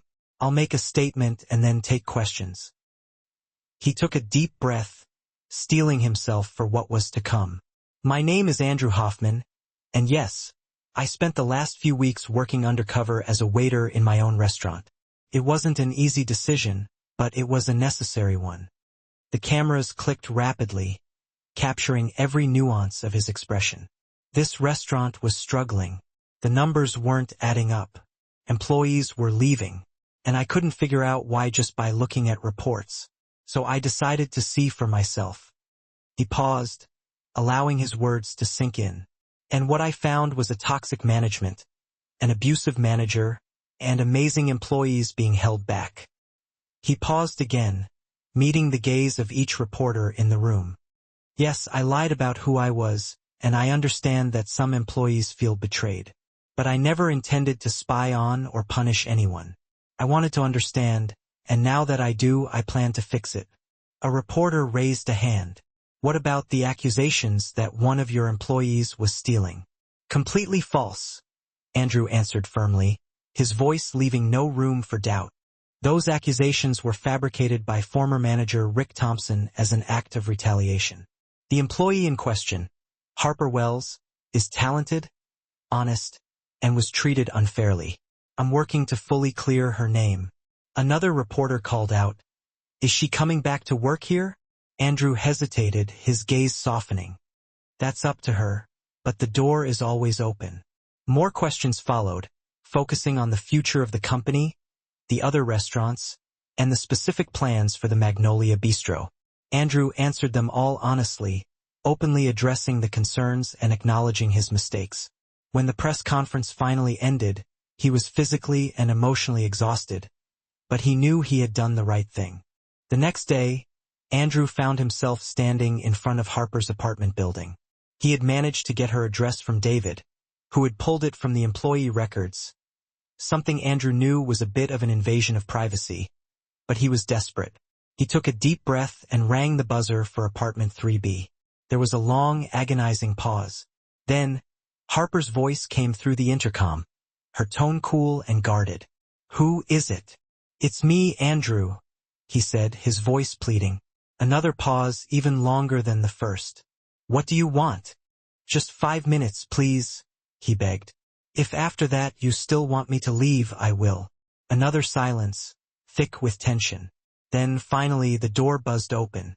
Andrew walked up the stairs to the 3rd floor, his heart pounding with each step. Harper was waiting for him at the door, her arms crossed defensively across her chest. She was wearing jeans and a simple t-shirt, her hair pulled back into a messy ponytail, a stark contrast to the polished composure she had displayed at the cooking contest. 5 minutes, she said, her voice unwavering, not budging from the doorway. "Can I come in?" Andrew asked tentatively. "No." Andrew sighed, accepting her decision. "Fair enough," he said. "All right, I came to say I'm sorry, truly sorry, for the way things happened." "You already said that," she replied, her expression unchanged. I know, but I want you to understand why I did it, Andrew said, choosing his words carefully. When I bought the Magnolia Bistro, all I saw were numbers on a spreadsheet: profit, loss, efficiency. But numbers don't tell stories. They don't show people being mistreated or talent being wasted. Harper continued to look at him, her expression unreadable, as if she were trying to decipher his true intentions. So I decided to see for myself, Andrew continued, stepping a little closer to her. And that's when I found you. You showed me that behind every number is a real person with dreams, with struggles, with value. His voice softened with emotion. And I should have told you the truth. I should have trusted you.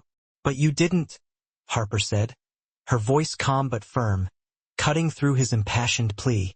I didn't trust you, Andrew admitted, his shoulders slumping with regret. And that was my mistake. He met her gaze, his eyes filled with sincerity. But everything I felt for you was real, Harper. Every conversation, every laugh, every moment, I wasn't pretending. Harper looked away, breaking eye contact. How can I be sure of that? She asked, her voice barely a whisper. You can't, Andrew said honestly. You can only decide if you're willing to give me a chance to prove it. A long, heavy silence filled the hallway, broken only by the distant sounds of the city. Then, Harper sighed, the tension seemingly draining from her body. Andrew, she said, her voice tinged with sadness. I believe you felt something real. I felt it too. She paused, searching for the right words. But it doesn't change the fact that you lied. And lies break trust. I know, Andrew said, his voice heavy with remorse. And without trust, there's no way forward. She finally looked at him again, her eyes filled with unshed tears. I need time, she said softly. Andrew felt his chest tighten, but he nodded, accepting her decision. Take all the time you need, he said quietly. And it's not just about us, Harper added, her voice filled with a newfound resolve. It's about me. I need to figure out who I am outside that restaurant, outside of all of this. I understand, Andrew said, reaching into his coat pocket and pulling out an envelope. But before you go, I want to give you this. Harper took the envelope cautiously, her brow furrowed with curiosity. She opened it and found a formal letter inside. It's a job offer, Andrew explained, his voice tinged with hope. Executive chef at the Magnolia Bistro. Competitive salary, full benefits, and complete creative control. Having control over the menu. Harper's eyes widened as she read the letter. Andrew, you don't have to accept it now. You don't ever have to accept it, but I want you to know the offer is real because you deserve it. Not because of me, but because you're incredibly talented. Harper slowly folded the letter. I don't know what to say. Andrew stepped back, saying, You don't have to say anything. Just think about it. Okay? She nodded, clutching the letter to her chest. Before turning away, Andrew said, And Harper, I'm sorry for everything. She responded softly, I know. Andrew walked down the steps, each step seeming heavier than the last. Reaching his car, he glanced up and saw Harper still in the doorway, watching him.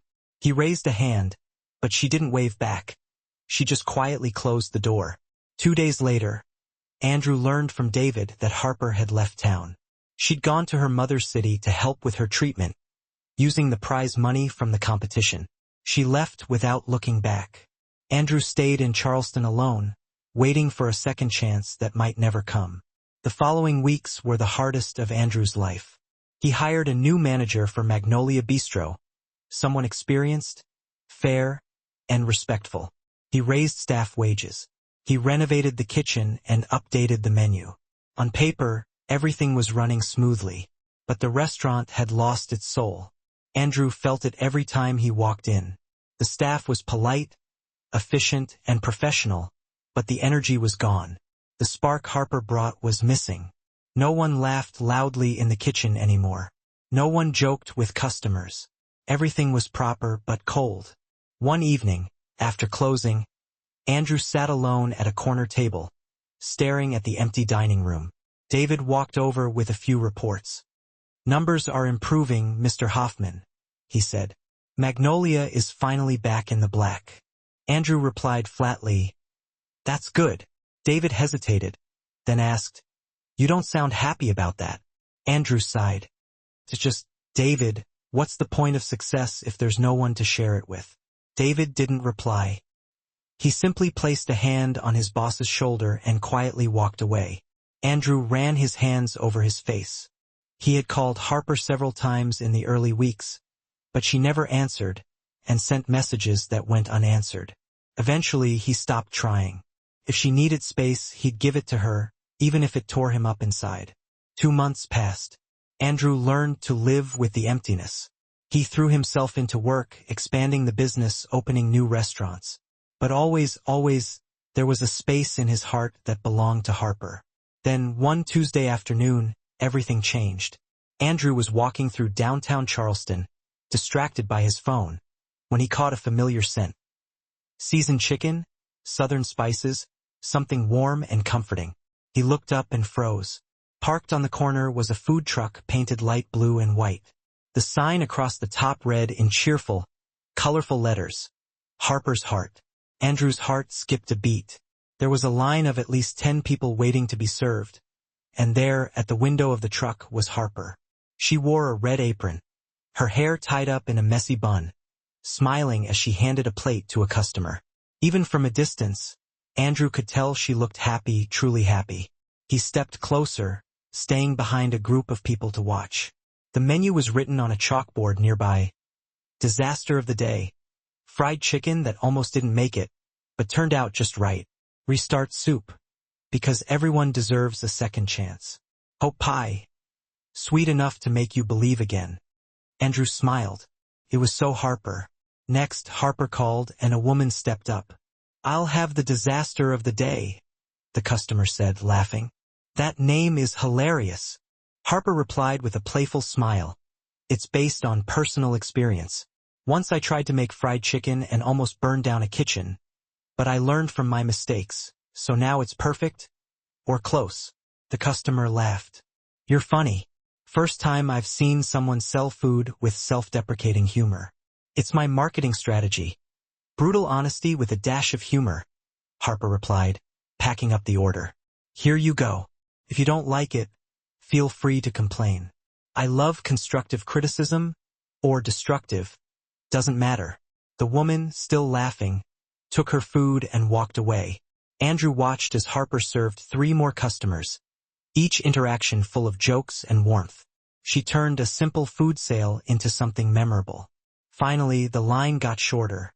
Andrew took a deep breath and walked up. When he reached the window, Harper had her back turned, organizing something. "Go ahead with your order," she called without looking. "One disaster of the day, please," Andrew said. Harper froze slowly. She turned around. Their eyes met. For a long moment, neither said a word.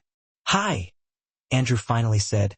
"Hi," Harper replied softly. "So you're back." "I'm back." She crossed her arms, but there was no anger in her expression, just caution. "Been back for 2 weeks.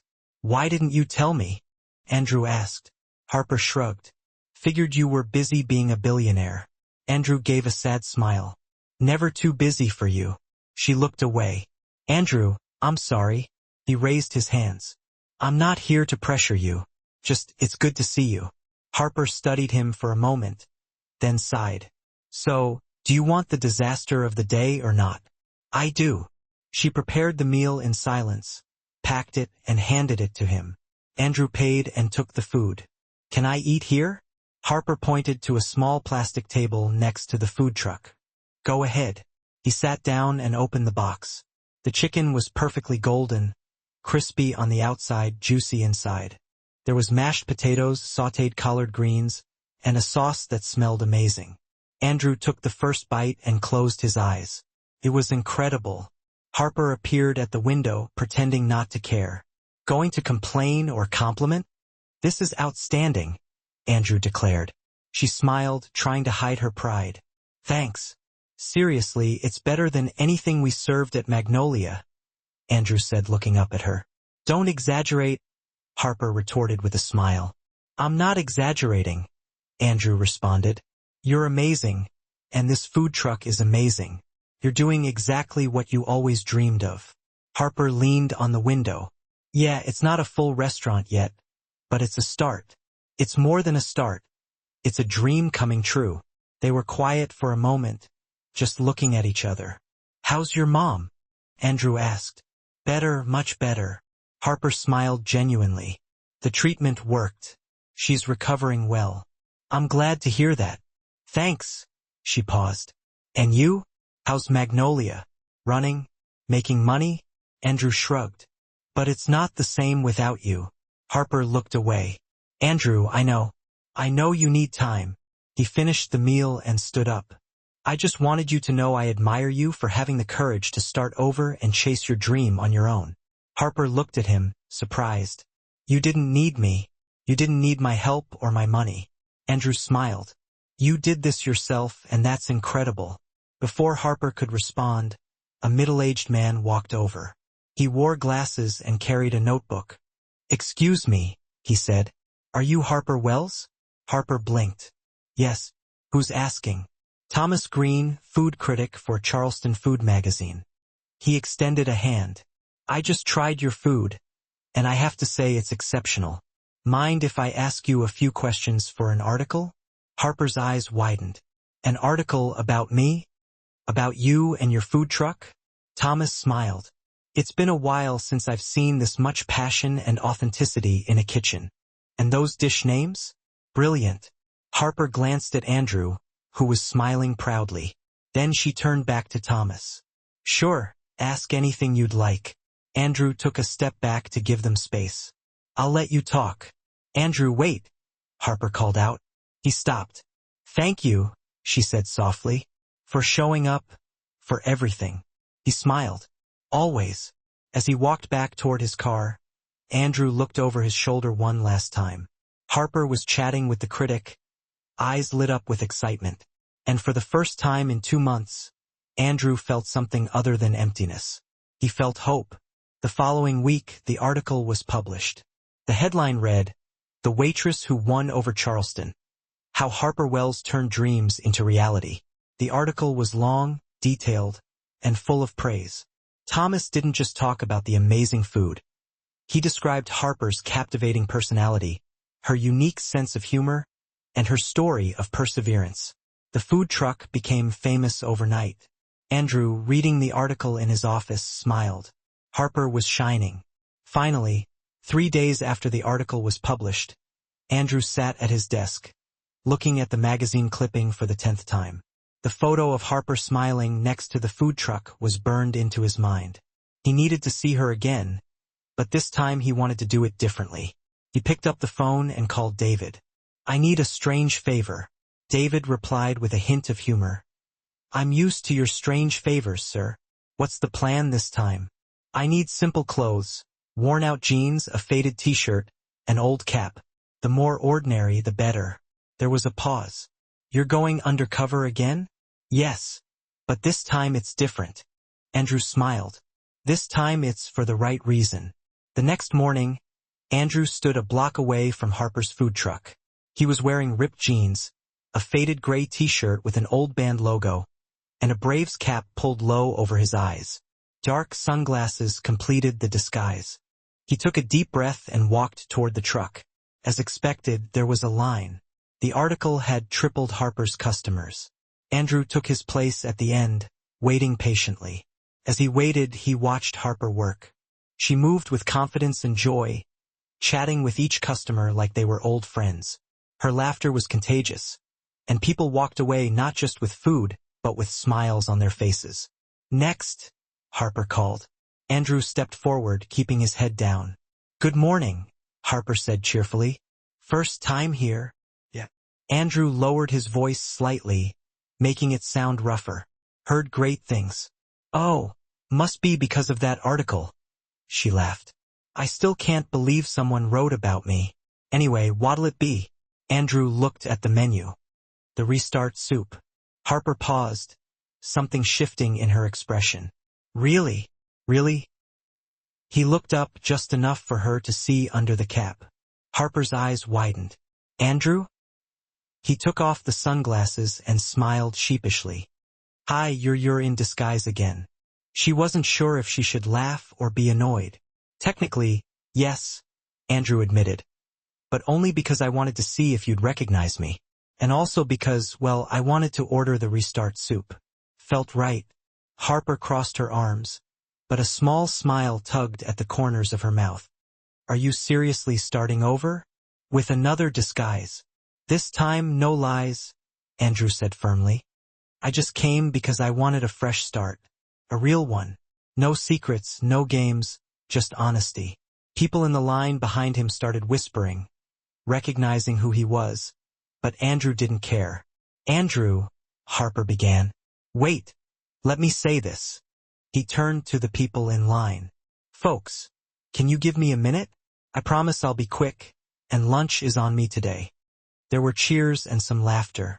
Andrew turned back to Harper. Harper Wells, he began, loud enough for everyone to hear. You are the most amazing person I've ever met, and I messed it all up because I was too afraid to be honest. I spent weeks pretending to be someone else because I was scared to face the truth about my own mistakes as a businessman. Harper watched him, her eyes shining. But you taught me that success means nothing if you don't treat people with respect, that money can't buy character, and that honesty is worth more than any profit. He stepped closer. I've learned more from you in these 2 months than in all my years running a company. Someone in line shouted, Go for it, man. Andrew smiled but kept his eyes on Harper. And I know I ruined everything. I know I hurt you, but if you give me a chance, just one more chance, I promise to be the man you deserve. No costumes, no lies, just me. Harper wiped away a tear running down her cheek. You're ridiculous. You know that, right? I know. You show up here in another disguise, make a public speech, buy everyone's food. Yeah, kind of dramatic, Andrew replied. Kind of. Harper laughed through her tears. This is straight out of a romance movie. Andrew paused. So, is that a yes? Harper looked at him for a long moment. Then she sighed. Andrew Hoffman, you are the most complicated, confusing, and frustratingly sweet man I've ever met. Is that a compliment? I'm still deciding. She leaned out through the food truck window. But yes, I forgive you. Andrew's heart jumped. Really? Really? But with one condition. Anything. Harper pointed at him. If you want to be in my life, you show up wearing an apron, not a suit. I want the Andrew who drops pans and messes up measurements, not the billionaire stuck in offices. Andrew smiled, his expression softening. Deal. Can I have an apron now? Harper laughed. Wait, what? You said I need to come with an apron. He walked around the food truck and stepped in through the side door. So put me to work. Andrew, I've got a huge line. Perfect. I'll help. He grabbed an apron hanging nearby and slipped it on. What do I do first? Harper shook her head but was smiling. You're impossible, but you love me, she said to herself. I'm still deciding about that too, he replied. Andrew stepped closer, close enough to feel her warmth. Let me help you decide. And then he kissed her. It was a soft kiss full of promises and fresh starts. Harper kissed him back, arms wrapped around his neck, completely forgetting about the line of waiting customers. Outside, the crowd erupted in cheers and applause. When they finally pulled apart, they were both grinning like teenagers. All right, I've decided, Harper said. I definitely love you. Thank God.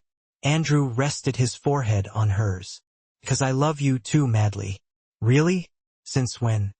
Since you told me I looked tired and needed better coffee. He laughed. I think I fell for you right then and there. Harper laughed and gave him another quick kiss. You're ridiculous. You're a ridiculous guy, Andrew added. My ridiculous guy, she agreed. A customer shouted from the window. Hey, not that we're not enjoying this adorable moment, but can we order some food? Harper and Andrew pulled apart, laughing. All right, Harper called back. Sorry, show's over. Actually, Andrew picked up a spoon and held it like a microphone. I'd like to announce that all meals today are on the house, courtesy of Andrew Hoffman. Consider it a celebration." The crowd cheered again. Harper playfully smacked his arm. "You can't just offer free food without asking me first." "I can. I'm a silent investor now." "You're what?" Andrew smiled. "We'll talk about that later. For now, teach me how not to burn the soup." Harper rolled her eyes, still smiling. "You're going to be a disaster in my kitchen." "Probably." He pulled her in for one more quick kiss. "But it'll be fun." And as they worked side by side, serving customers, laughing at mistakes, and sharing loving glances, they both knew this time it was real. No disguises, no lies, just love and lots of delicious food. 6 months later, Andrew stood in front of the Magnolia Bistro, watching the final touches for the big reopening. The restaurant had been completely transformed. The once dull and serious walls were now painted warm shades of cream and soft green. Plants filled the space, bringing it to life. But the most eye-catching part was the funny signs hung all over the walls. One read, "Warning, temperamental chef, but the food's worth it." Another, "Didn't like it? Blame the sous chef. Loved it? Thank the chef." And his personal favorite, hanging right above the kitchen entrance. "We cook with love and a little chaos." "You're grinning like a fool," said a voice behind him. Andrew turned to see Harper, wearing a spotless white apron and her hair in an elegant but messy bun. She looked beautiful. "I'm admiring the work of the new executive chef and co-owner," he said, pulling her into a hug. "Co-owner," Harper repeated, still getting used to the title. "It still feels surreal." "You deserve it." Andrew kissed the top of her head. "Every dollar invested, every minute of planning. This is yours." Harper looked around, eyes sparkling. "Ours. This is ours, Andrew." He smiled. Over the past month, they had worked side by side rebuilding Magnolia. Andrew had made Harper a full partner, not out of guilt or pity, but because she earned it. She brought the creative vision, the bold flavors, the soul the restaurant needed. He took care of the finances and operations. Together, they were unstoppable. "Is the kitchen crew ready?" Andrew asked. "Ready and terrified," Harper laughed. "But the good kind of terrified, the excited kind." "And the menu? Oh, you're going to love it." She tugged his hand. "Come take a look." They walked to the entrance where the new menu was displayed on a sleek board. Andrew read the dish names and burst out laughing. Forgiveness chicken, because everyone deserves a second chance. Reconciliation risotto, creamy the way it always should have been. Truth pie sweet, but honest. Fresh start steak, grilled to perfection. "Harper, this is brilliant," Andrew said. "I know," she said with a playful smile. "And before you ask, yes, I added the story of each dish to the menu. Customers will know that the forgiveness chicken is a tribute to our mistakes and that the reconciliation risotto stands for when we made things right again." Andrew wrapped his arms around her. "You turned our story into culinary art." "Exactly."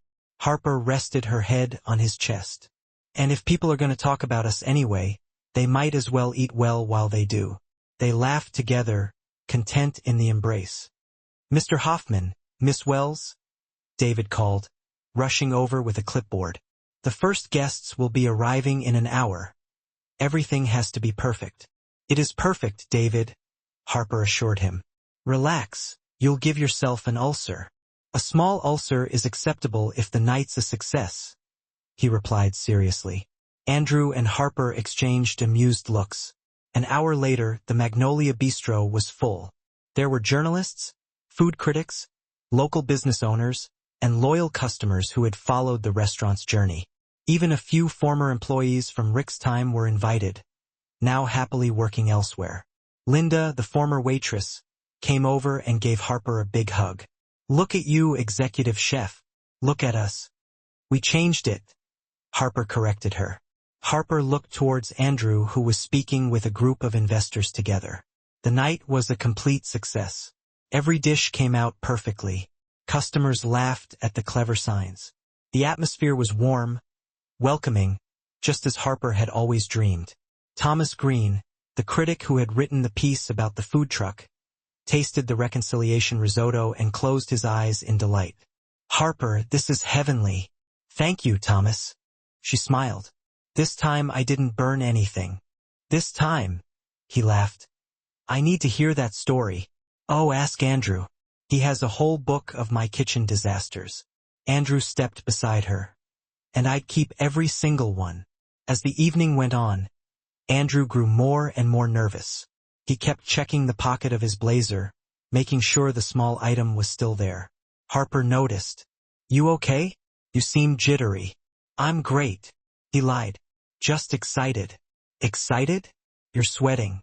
"It's the heat from the kitchen." "Andrew, we're in the dining room with air conditioning." He laughed nervously. "Right?" Harper narrowed her eyes at him but got distracted when a customer asked for a photo.